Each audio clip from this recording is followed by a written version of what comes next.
Night has a way of gently drawing us back in time. When the world around us is quiet, the mind wanders more easily through the centuries, finding itself among people and places that once seemed impossibly distant. Tonight, we will slowly, carefully walk back to the year 1087, to England, and into a history that is at once solemn, extraordinary, and strangely human. Greetings, my beloved. This is the story of a king at the end of his reign, a man whose life changed the fate of 2 nations, and whose death left behind a final scene that history has remembered for its unexpected, almost undignified turn. The funeral of William the Conqueror was no ordinary farewell. It was a moment of ceremony, silence, and prayer. And then disruption, confusion, and even an accident that shocked all who had gathered in awe. The year is 1087. The time of year is late summer. William had spent 2 decades on the throne of England, also ruling as Duke of Normandy. His presence had changed the land. Castles now rose on hillsides, foreign lords presided over estates, a new language permeated courts and cities. The legacy of his conquests was already firmly established, though he himself could not have imagined the full impact it would have on the centuries to come.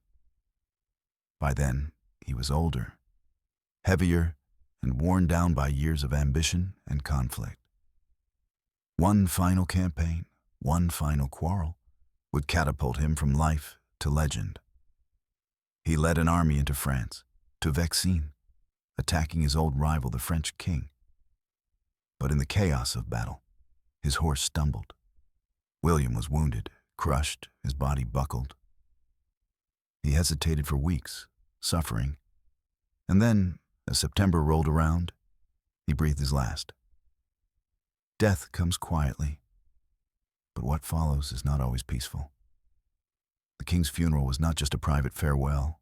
It was a stage, a symbol, a show of power and honor. Even here, however, the transition from life to memory did not go according to plan. But let us not rush this moment. The point of a bedtime story is not to leap forward, but to linger. Each detail, quiet and still, will bring us closer to understanding how a king, even so powerful, could not control the strangeness of death. The explosive funeral of William the Conqueror is not just about a moment of misfortune. It is about the reminder that life, with all its grandeur and power, ends not with perfect ceremony, but often with imperfection. It is about the strange, human truth that even kings cannot script their own final act. This is the story we will follow tonight. A story of a funeral unlike any other, remembered not for grandeur, but for accident. A story that will guide us into slowness, into reflection, into rest. And when the story is ended, when you have walked with William from battlefield to abbey, and from life into memory, remember to leave a trace of your presence here as well. Do not forget to subscribe, to like, and to share your thoughts in the comments. In doing so, you help these quiet journeys into history continue, stories to fall asleep to, stories to reflect upon, stories that remind us how strangely human the past can be. The year is 1087, and the dying days of summer in Normandy have dulled the once bright sun to a weary haze. At the priory of Saint-Gervais, overlooking the quiet town of Rouen, a hush lies over the corridors like a fine dust. Inside, King William of Normandy, once William the Conqueror, lies motionless in his chamber, his heavy body pressed into the woolen folds of a worn mattress, the smell of wax and sweat thick in the air. The stone walls of the chamber absorb the warm, sluggish light of early evening. A single candle flickers on a low stool, its flame leaning ever so slightly in the breeze from the narrow window slit. Outside, the river Seine murmurs its way toward the channel, past soft hills and flax fields gone tawny with age. The king's breathing is shallow now. At one time, his presence could bend whole courts and armies to his will. But now, there is only the creak of the bedstead, the faint shuffling of servants outside the door, and the occasional sigh of a priest at prayer. In the corner, a monk reads aloud from the Psalms. His voice, slow and low, flows like rain on a rooftop. Latin phrases echo dully against the stone, and though the king does not stir, it is said that he still hears. Somewhere far below, a dog barks, then falls silent. A sparrow hops along the ledge of the window, briefly peeking into the dim interior before flitting away. Time feels stretched here, thin, soft, and gray, like wool left too long in the weather. As evening deepens, a physician stirs a small pot of herbs over a brazier, though all know the efforts are futile. The king's body, already bloated from an old injury and fevered from within, lies swollen beneath the covers. He murmurs once, a barely audible word, perhaps a name, perhaps a prayer. And so, as the candle shortens and shadows climb the walls, the day ends not with grandeur, but with slow breath, closed eyes, and silence. Dawn the next morning brings with it the hush of mist and the soft cries of gulls. The Seine glides beneath a pale sky, glassy and wide, reflecting clouds the color of ashes. In Rouen, the market remains still. Stalls are shuttered, and the usual sounds of livestock and trade are replaced by whispers. Word spreads slowly, not by fanfare, but by murmured voice. William is dead. The townspeople do not weep. They do not cheer. They simply acknowledge the end of an age with lowered eyes and long silences. In a baker's shop, a woman breaks bread without speaking. In a smithy, iron cools unstruck. At the priory, the servants have been dismissed. Courtiers have fled quickly, some even the night before, seeking to secure their own holdings before the tides of succession rise. The bedchamber stands quiet, save for the buzzing of flies. The king's body, heavy and unattended, lies swaddled in old sheets. Already it begins to swell. The monk who had read the Psalms remains, his eyes cast to the floor, uncertain whether he is still needed or if his duty is complete. Outside, the sky begins to clear, and soft golden light stretches across the landscape. The banners that once flew high above the priory droop in the stillness. Their colors faded in the sun. No bells toll, no trumpets sound. A group of priests gather quietly in the chapel. Their chant, slow and without flourish, rolls through the stone halls like a low wind through reeds. Back in England, the news has not yet crossed the sea. Fields are being plowed, fires are being lit. The wheels of life continue to turn, slow and creaking, unaware that the man who once claimed the throne by fire and sword now lies alone, cooling in a distant room. 2 days later, the priests arrange for the king's body to be moved to Caen, where he had founded the Abbey of Saint-Étienne. A cart is prepared, not a grand one, but a flat, wooden affair lined with straw. There is no velvet, no procession, only necessity. 6 monks in brown robes carry the wrapped corpse to the cart, their movements careful and measured. The body is unwieldy and gives off a faint, sour odor, despite the lavender tucked into the cloth. A slow drizzle begins as they depart, matting their hair and darkening the sleeves of their robes. The path to Caen winds through soft hills and fields of barley. The cart creaks with each turn of its wheels, the axle groaning under the weight. Birds rise and fall overhead, wings glinting like metal in the dull light. At small villages along the way, people watch from behind doors or lean against fences, saying nothing. Some make the sign of the cross, others simply stare. Each night, the monks stop at a priory or church to rest. They sleep lightly, rising with the birds, and resume their journey before the sun is full in the sky. The cart remains uncovered, and dew collects on the linen shroud, dampening it with each passing hour. By the 5th day, the body has begun to leak. A monk discreetly replaces the outer cloth. Still, no great retinue joins them, no nobles ride to meet them. Only the wind and the long, low songs of unseen choirs drifting from chapel windows. Finally, the towers of Caen rise above the horizon, quiet and gray beneath a misting sky. The monks arrive at the Abbey of Saint-Étienne as the late sun glimmers against the slate roofs. The abbey stands in stoic silence, its Romanesque facade still bearing the scars of an age spent in conquest and construction.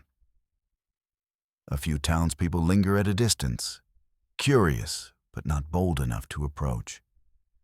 Inside the abbey gates, preparations have begun for the burial, though little is hurried. The abbot receives the body with bowed head and open hands. He makes no speeches.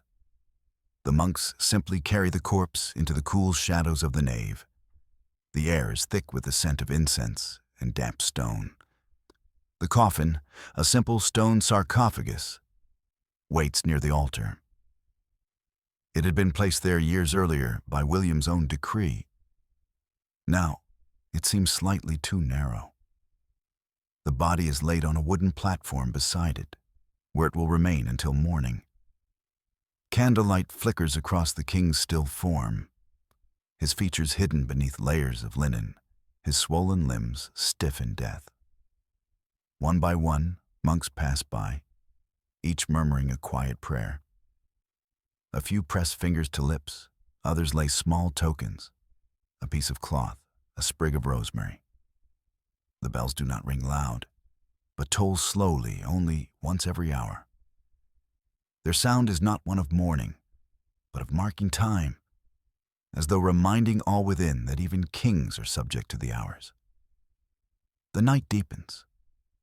Outside, the wind rattles through the trees. Inside, a single monk kneels in vigil, reading softly from a worn book, his voice barely louder than a breath. There will be no grand display, no royal guards, no golden coffin. Only quiet, the slow passage of time, and the steady drip of wax onto stone. Morning arrives, not with brightness, but with a pale softness that bleeds gently through the clearest story windows of the abbey. A thin mist clings to the cloister garden, beading on the lavender bushes and the stone edges of the well. Inside, the monks move quietly in pairs. Their sandals scuff softly on the flagstone floor as they arrange the altar with linen, tapers, and the silvered crucifix. The sarcophagus stands open and ready, its interior cool and dry.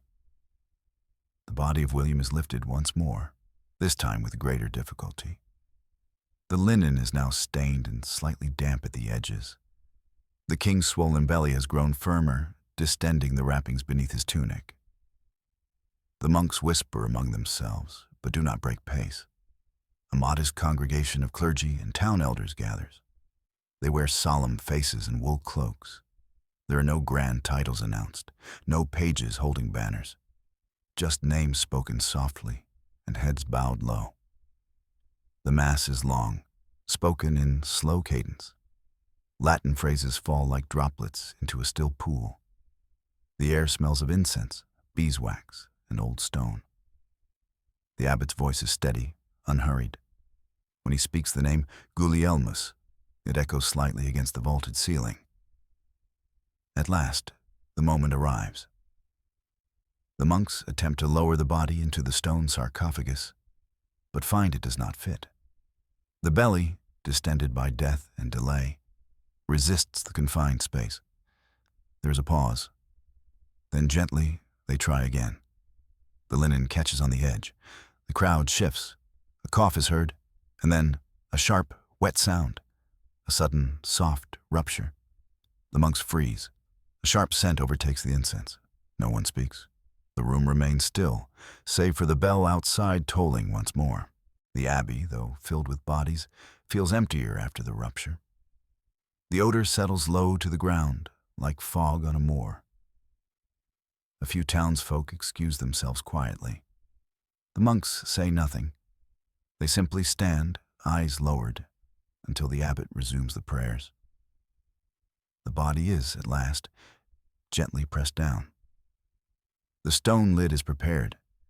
It slides slowly into place, scraping against the sides of the sarcophagus with a sound of granite on granite. The echoes linger.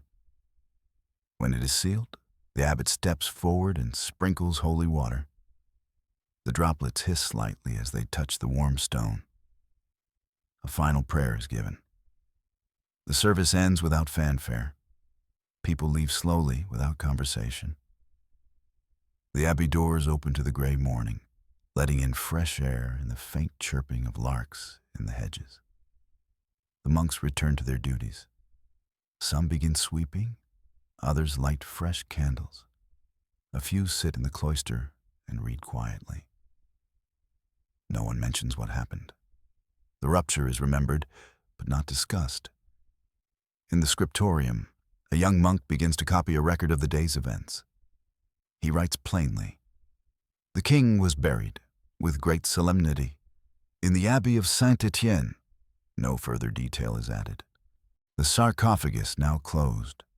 The nave of the abbey slowly empties, leaving behind only the faint echo of footfalls and the stale, mingled scent of incense and something more earthy. The monks move with the care of those tending to fragile time. They clean the altar, replace the linens, and close the great wooden doors with a dull, echoing thud. Outside, the light softens into late afternoon. Shadows stretch long along the cloister walkway, where pigeons gather on worn stone ledges. A gardener trims back overgrown rosemary with slow, deliberate strokes, each snip echoing in the stillness. In a small side chapel, the abbot kneels alone. His prayer is not loud nor even whispered. It is simply silence held with intention. A candle burns beside him, its wax pooling in a shallow dish carved of alabaster. The monks gather in the refectory. The meal is plain: stale bread, leek soup, and a few stewed plums. No one speaks. Spoons move slowly in bowls. Outside the leaded windows, a slight breeze rustles the climbing ivy. That night, the abbey is quiet. Only the turning of pages in the scriptorium and the faint squeak of mice disturb the silence. The burial of a king should have meant fanfare, but here it is marked only in footnotes, in the muted pace of a cloistered life. The stone tomb stands heavy and inert in the cool air of the nave.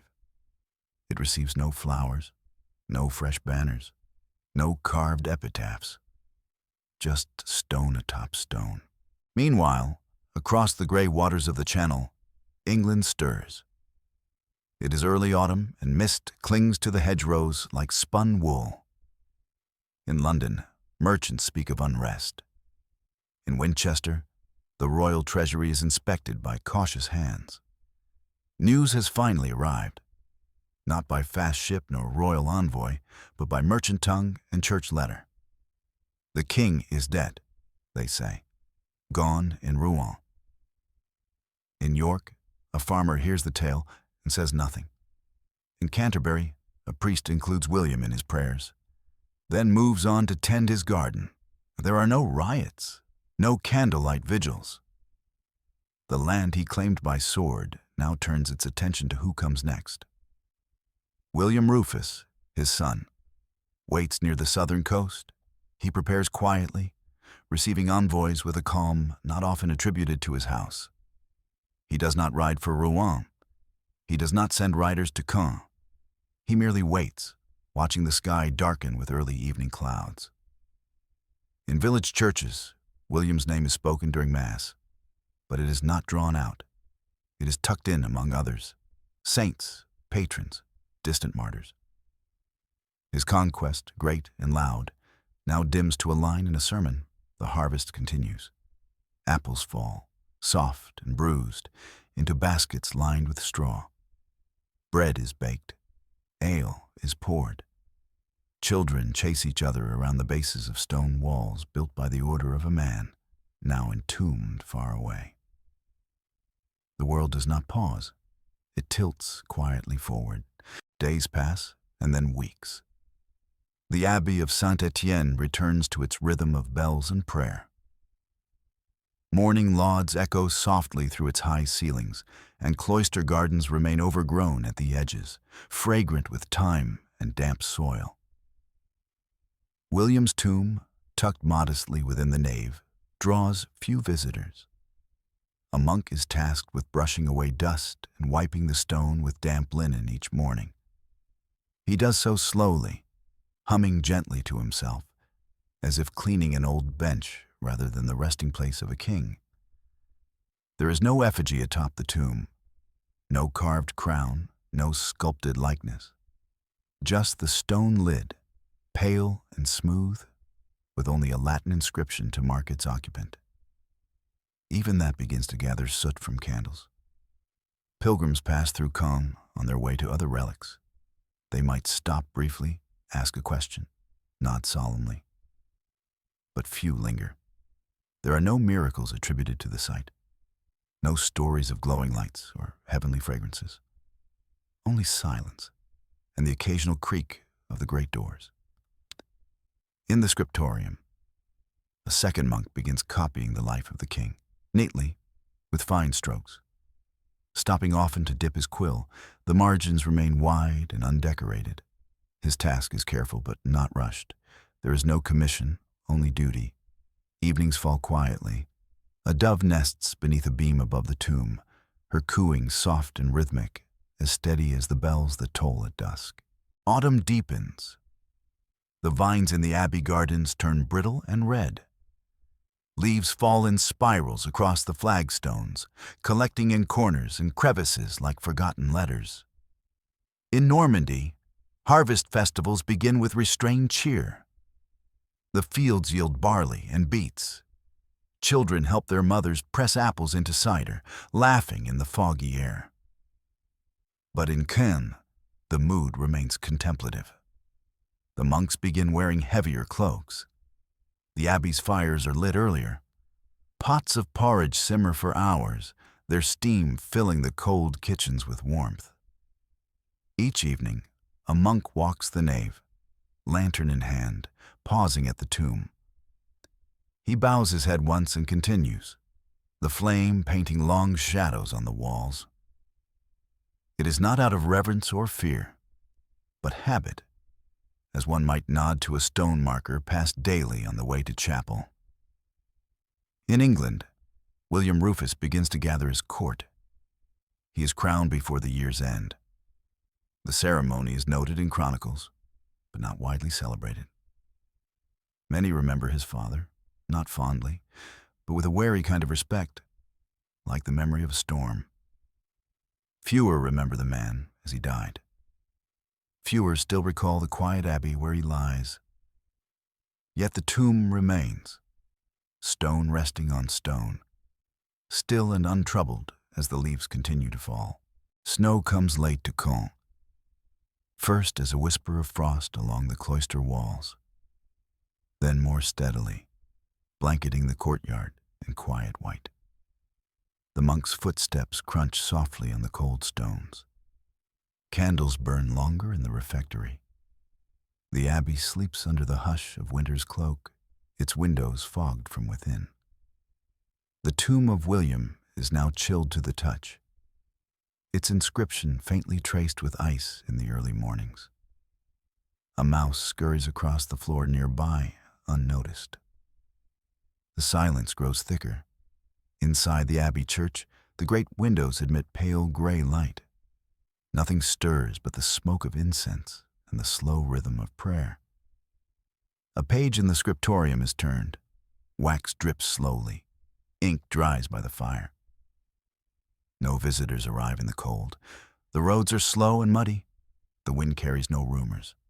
The burial is old news now, a footnote in the echoing silence of the season. And still, each night, a monk makes the circuit with his lantern. He pauses before the tomb. He bows, then moves on. When spring comes, it does not come in song or proclamation, but in small things. A crocus near the wall, the thinning of frost, the hum of bees near the garden gate. The monks remove their heavy cloaks.